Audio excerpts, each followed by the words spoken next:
The Automated Podcast. So welcome back to another episode of Automated. This, of course, is the podcast exploring the impact of technology on jobs, and I'm your host, as always, Marc Verbenkov. So I just wanted to briefly mention that though I've brought up a number of technologies that are fighting the coronavirus a few times on this podcast, of course, as this fits into the main theme of this podcast, I absolutely wanted to say that it's obviously the medical professionals that are putting themselves on the line and working incredibly hard to battle this pandemic. I think that technology is really cool, but it's clearly in this case, the real work that's being done is by humans. But maybe to look at things a little bit more positively here, along with Italy, here in Spain, you may have heard that every night at 8 or 10 p.m., we all go to our roofs or balconies and cheer on and support the staff in hospitals and clinics. I really hope that this trend continues, as well as starts in other countries as this global problem continues.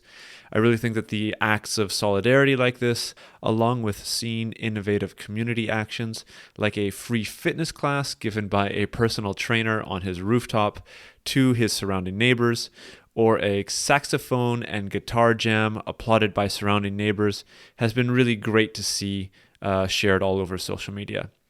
But I think that this is also a very interesting time for different reasons.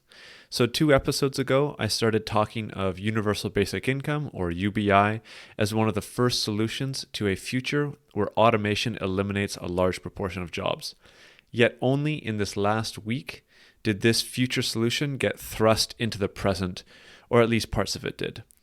So for today's episode, we will look at a few things surrounding UBI. First, the main criticisms of it. Secondly, some alternatives. And thirdly, the current manifestations of it that are possibly starting to come about across the world in response to the economic crisis that we are in. So perhaps the most frequently used point against UBI is the laziness argument. So it comes in many forms, but ultimately says something to the effect of, if you give people free money, they won't be incentivized to work, but rather to be lazy, as well as losing the meaning in their lives that work provides. So though this would appear to be almost common sense, I think that the examples provided in the previous episode on UBI really show a different story.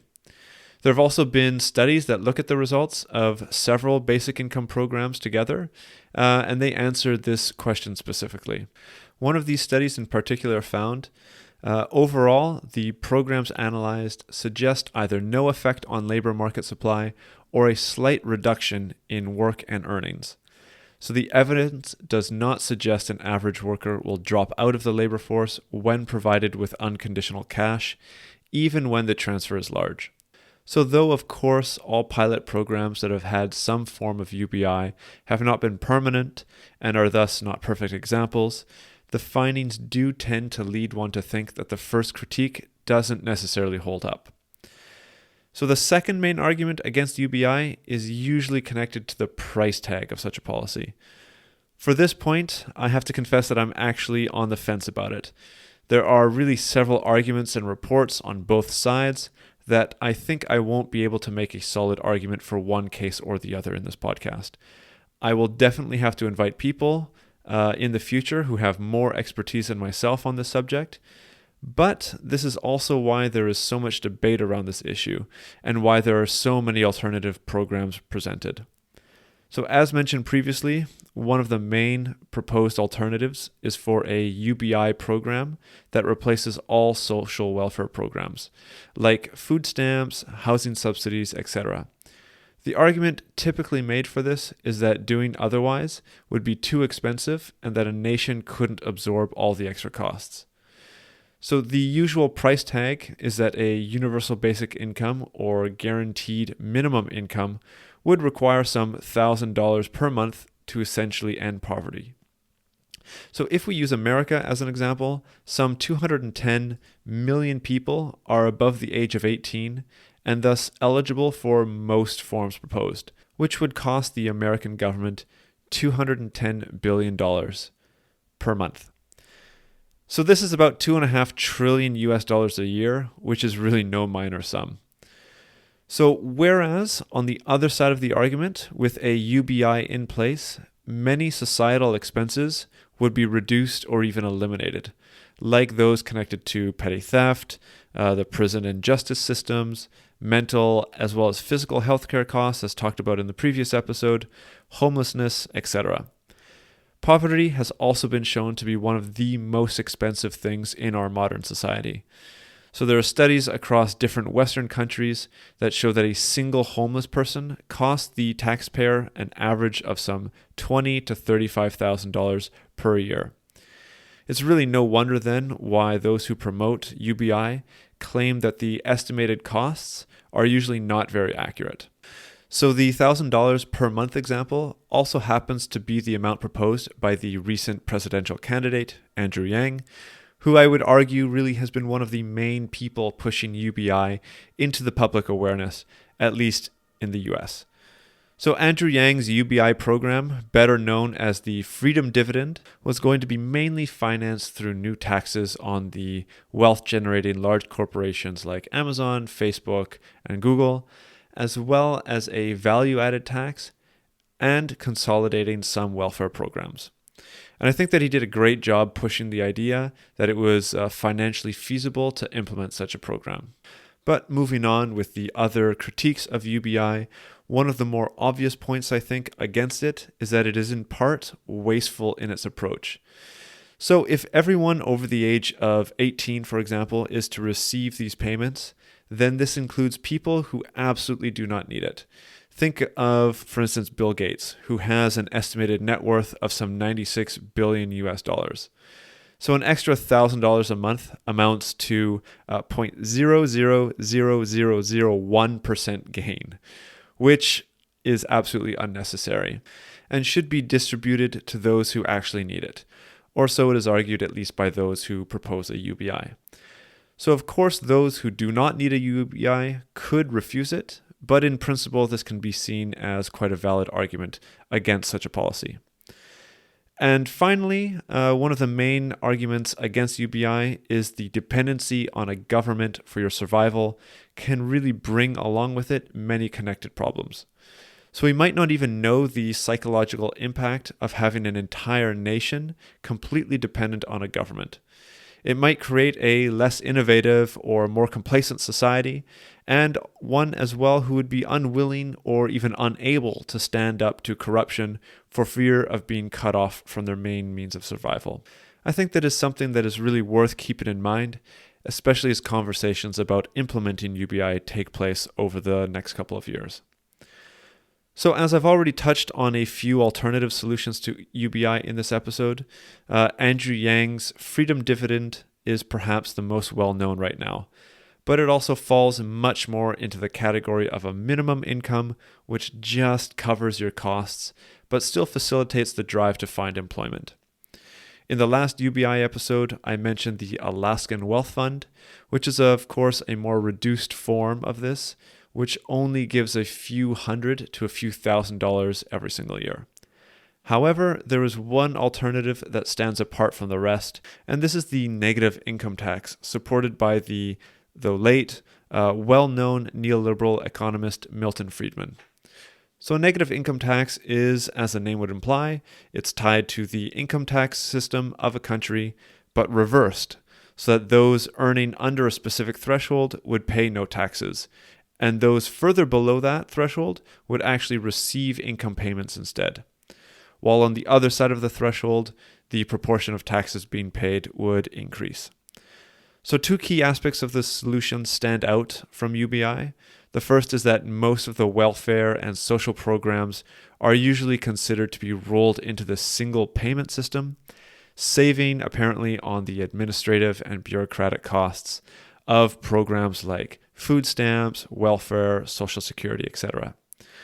The second is that it would require a larger administrative effort compared to a flat UBI approach where everyone just simply gets money. But at the same time, the money goes to those who need it and not to the Bill Gates of this world, as mentioned before. But I think this now lays the framework for what we've been experiencing today, with a global slowdown, possible economic recession and looming depression due to the COVID-19 enforced quarantines, and of course the closing of businesses across the world. So as I'm sure everyone who is listening knows, startups, small businesses, entire industries, and of course the people connected to them across the world are really struggling financially, with many already approaching failure, while individuals struggle to pay for basic living needs. I think this is best exemplified by statistics such as 40% of all Americans don't have $400 in their bank accounts to deal with an emergency situation, which I really think can explain the pictures and stories shared of low gun and ammunition supplies bought during the initial panic and valued nearly as much as the now highly sought-after toilet paper rolls.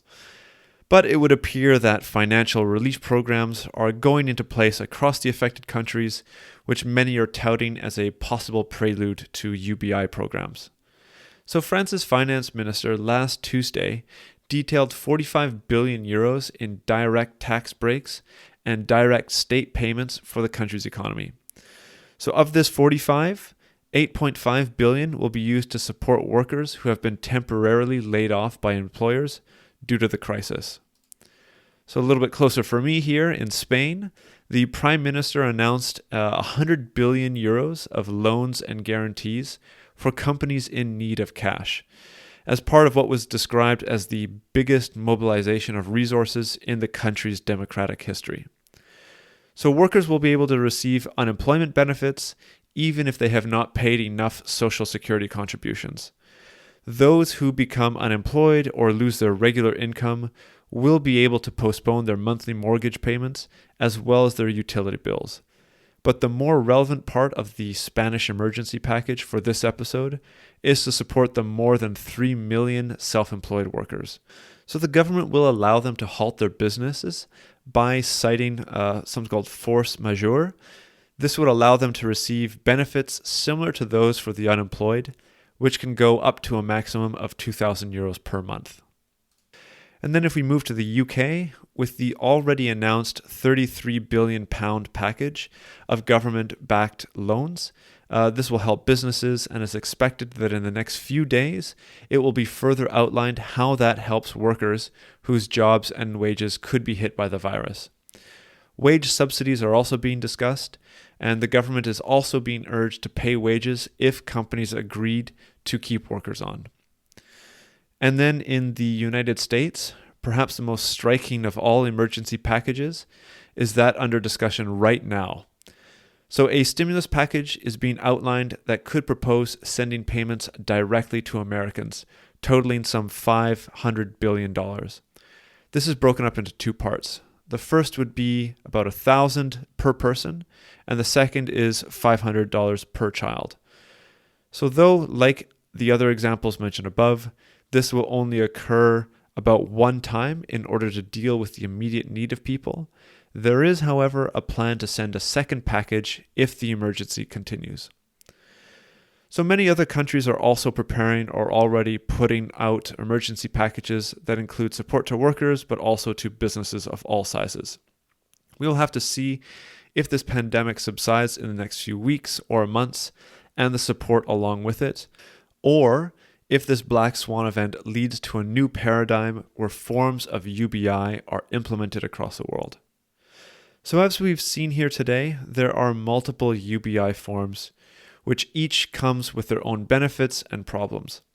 However, this episode hopefully has given you a first glance into the arguments for and against the various UBI possibilities that are out there today. I personally really don't think that one solution will work for every country, and if we are to have real UBI programs implemented in the future, we will see many different programs. I personally would never have thought that UBI would even be brought up so soon, and especially due to this reason. Even if the measures are temporary, I do really think that the discussions and the increased awareness around this topic is vitally important, especially as the implementation of automation is hastened during this current crisis. So, as these first series of episodes are nearly at their end, next week's episode will be a summary of all the main ideas presented in this podcast so far. So thanks for listening to this week's episode. If you want to support the podcast, you can leave a like or a review on Apple Podcasts or wherever you listen to your podcasts. If you want to get in touch, feel free to do so over Twitter or LinkedIn by searching for Automated Podcast. On the website, automatedpodcast.org, you can leave a comment on any of the episodes, read the transcripts, and look at the sources I use in all of these episodes. There are also blog articles and additional resources and information on this topic, and podcast if you are looking for more. See you next week.